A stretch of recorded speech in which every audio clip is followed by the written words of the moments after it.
साकिब, मखसूस नशिस्तों के केस में हमने देखा कि सुन्नी इत्तेहाद काउंसिल की रजिस्ट्रार सुप्रीम कोर्ट को एक ख़त गया है, दरख्वास्त दी गई है। आपको क्या लगता है कि इसके क्या असरात होने वाले हैं और इलेक्शन कमीशन ख़ास तौर से उसके जहन में क्या चल रहा है, वो क्या करना चाह रहे हैं?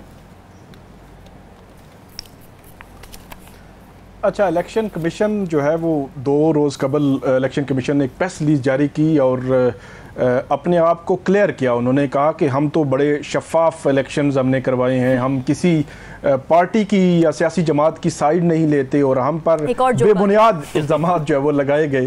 तो बड़ी हैरानकुन बात थी और हैरानकुन जो प्रेस रिलीज थी इलेक्शन कमीशन की, और इलेक्शन कमीशन भरपूर उस पर उन्होंने एक कामयाबी अपनी दिखाई कि हमारी कामयाबी है कि जो फैसला हमने किया था वही अब नज़रसानी का फैसला जो है वो आया है सुप्रीम कोर्ट से। ठीक है। तो इसका मतलब ये है कि जो हमारे ज़राए भी बताते हैं, आज इलेक्शन कमीशन में इजलास था लेकिन वो इजलास जो है वो मुलतवी हुआ है कल तक। हाँ, और जो सर्टिफाइड कापी है सुप्रीम कोर्ट के फैसले की वो अभी नहीं आई, तो कल आएगी या आने के इम्कानात हैं, इलेक्शन कमीशन को मिलेगी। और हमारे ज़राए ये बताते हैं कि इलेक्शन कमीशन में फॉर्मेलिटी ही होनी है। अब वो खैबर पख्तूनख्वा में स्पीकर वहाँ पे उसमें कोई रोक लें इस मामले को कि 10 जजेस के दस्तखत हैं, 12 के नहीं हैं, वो एक अलग मामला यकीनी तौर पर मुमकिन तौर पर हो सकता है। लेकिन इलेक्शन कमीशन ने इस पर इलेक्शन कमीशन ने बाकायदा इस पर आप ये जश्न कह सकते हैं कि हमारी बात मानी गई है, जो हमने फैसला किया था वही सुप्रीम कोर्ट के नजरसानी बेंच ने किया। साहब, बात ही इलेक्शन कमीशन की मानी गई 8 फरवरी से लेकर अब तक, और किसकी मानी गई है? ये बात ठीक है, मुझे बताएं ना, 8 फरवरी से लेकर आज के दिन तक बात और किसकी मानी गई है? ना आवाम के वोटों की मानी गई है, ना उम्मीदवार की मानी गई है, ना किसी अदलिया की मानी गई है, ना किसी सियासी जमात की मानी गई है। इलेक्शन कमीशन की तो मानी गई है। इलेक्शन कमीशन सुप्रीमेसी चल रही है। बिल्कुल। और इलेक्शन कमीशन जो है वो मुमकिन तौर पर ये नशिस्तें जो हुकूमती इत्तेहाद है, पीटीआई के अलावा बाकी पॉलिटिकल पार्टीज हैं, उनको देने का फैसला बहुत जल्द कर सकता है।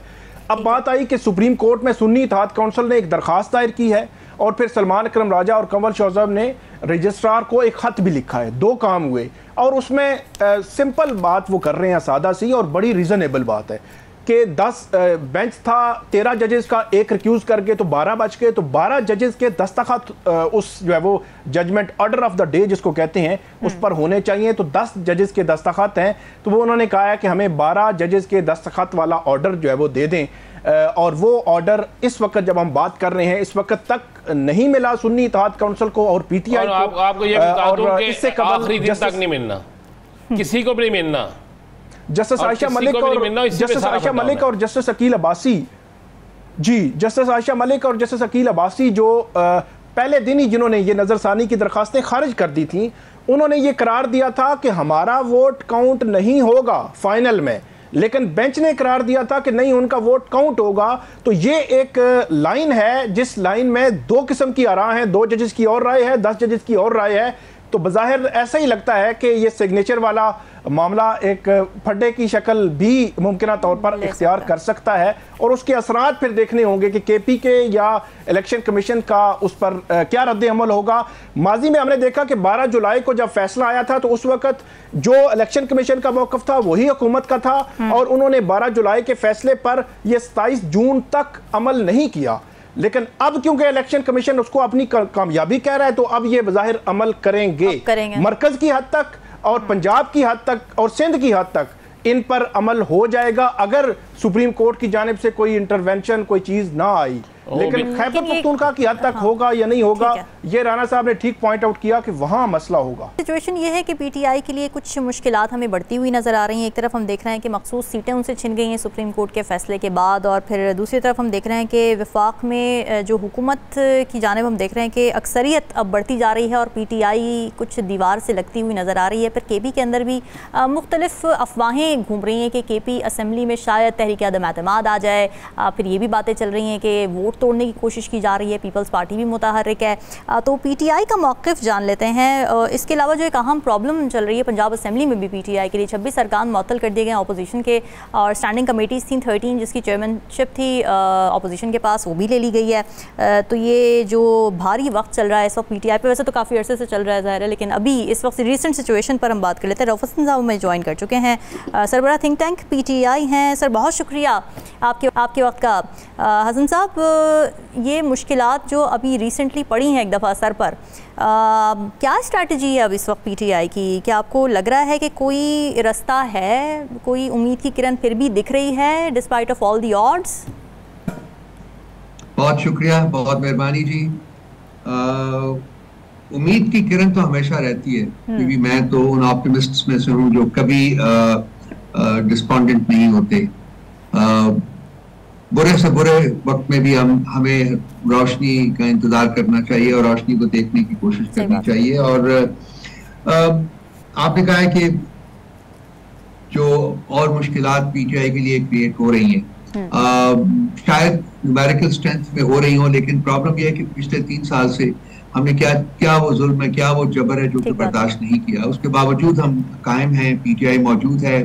अभी भी PTI को ख़त्म करने की कोशिशें हो रही हैं। जब ज़बरदस्ती हमारे लोगों को नहीं निकाला जा सका तो फिर उन्होंने मुख्तलिफ हथकंडे इस्तेमाल किए, और उनमें से 26वीं आईनी तरमीम जो है, जिसका जिक्र किए बगैर इंसान रह नहीं सकता, जो कि पॉसिबली पाकिस्तान में अदलिया की तारीख को इतनी ज़्यादा काबिल फ़ख्र नहीं है, लेकिन देखा जाए तो शायद इससे ज़्यादा एट्रोशियस कोई अमेंडमेंट जो है, कोई लेजिस्लेशन जो है वो नहीं हुई, क्योंकि आपने एक पिलर है जो रियासत का 3 में से, उसको कम्प्लीटली ख़त्म कर दिया है।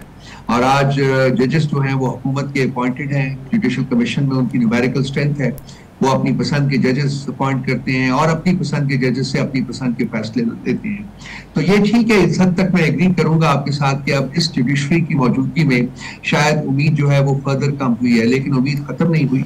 हम कायम हैं, हम डटे हुए हैं, और हम अपनी जद्दोजहद जो है जैसे भी होगा हम जारी रखेंगे इंशाअल्लाह। रऊफ साहब, आपकी मैं आज बड़ा देख रहा था, खान साहब की मुलाकातों पर मुसलसल पाबंदी है। खान साहब की केस की समाअत आज भी वक्त से पहले कह दिया गया जी कल तोशाखाना 2 की समाअत मुलतवी कर दी गई। ऐसा 3 साल के इन तमाम माहौल के बावजूद भी खान साहब अभी भी इतना इनके लिए डरावना ख्वाब है कि खान साहब की मुलाकात नहीं होने देते, खान साहब की तारीखों को पे किसी को समाअत नहीं होने देते कि तारीख पे खान साहब कोई बात ना करते। एक शख्स जो है इस वक्त पूरे स्टेट को कंट्रोल कर रहा है, और वो भी जेल से। ये बात आपकी बिल्कुल ठीक है। और जो प्रोजेक्ट इमरान खान है इस वक्त जो चल रहा है, राना साहब, वो चंद अल्फाज में अगर मैं बयान करूं तो ये है कि फैसला ये है कि खान साहब को हर सूरत में इन्होंने कैद में रखना है, क्योंकि बाहर अगर वो आ जाए तो फिर वो कंटिन्यू की अपनी जुबान के मुताबिक, बड़े लोगों से मेरी बात होती रहती है, PMLN के और बाकी भी पॉलिटिकल पार्टीज के, वो ये कहते हैं जी कि वो हम किसी से कंट्रोल में नहीं आएगा। सो इसलिए एक ही रास्ता है हमारे लिए, उनको उन्होंने जेल में रखना है। अब प्रॉब्लम यह है कि पहले तो केस बनते जा रहे थे, अब शायद और नए केस ना बन सके, ये एग्जॉस्ट हो गया मटेरियल जो इनके पास था। लेकिन इस और अभी वो प्रोजेक्ट को इम्प्लीमेंट करने के लिए, खान साहब को जेल में रखने के लिए 2 इस वक्त मुकदमे जो कि मेजर मुकदमे हैं। एक जो यहाँ 190 बिलियन पाउंड्स का मुकदमा है, जिसके ऊपर सस्पेंशन की जो हमारी दरख्वास्त है वो हमने मूव की हुई है, और दूसरा जो है वो तोशाखाना 2 है जो कि अडयाला में, जिसके बारे में आपने फरमाया कि वो फिर समाज जो है वो मुलतवी कर दी गई है। सो इनका जो प्रोजेक्ट है वो ये है कि खान साहब को किसी मुकदमे में बेल होने से पहले किसी दूसरे मुकदमे में कन्विक्शन जो है वो लेनी है हमने। तो ये अपने टाइम कर रहे हैं उसको कि किस वक्त लेनी है, वक्त ज्यादा से ज्यादा ये अर्न करने की कोशिश कर रहे हैं हियरिंग्स को एडजर्न करके। और दूसरा जो इसमें फेल है वो ये है कि खान साहब की मुलाकात नहीं होने देनी, क्योंकि जब मुलाकात होती है तो लाजमी बात है कि खान साहब बात करते हैं, बात करने से फिर लोगों में हौसला और बढ़ता है। तो वो ये 2 चीजें जो हैं राना साहब, इनको कॉम्बिनेशन में देखो तो शायद आपको पता चले कि इस वक्त मुल्क में हो क्या रहा है।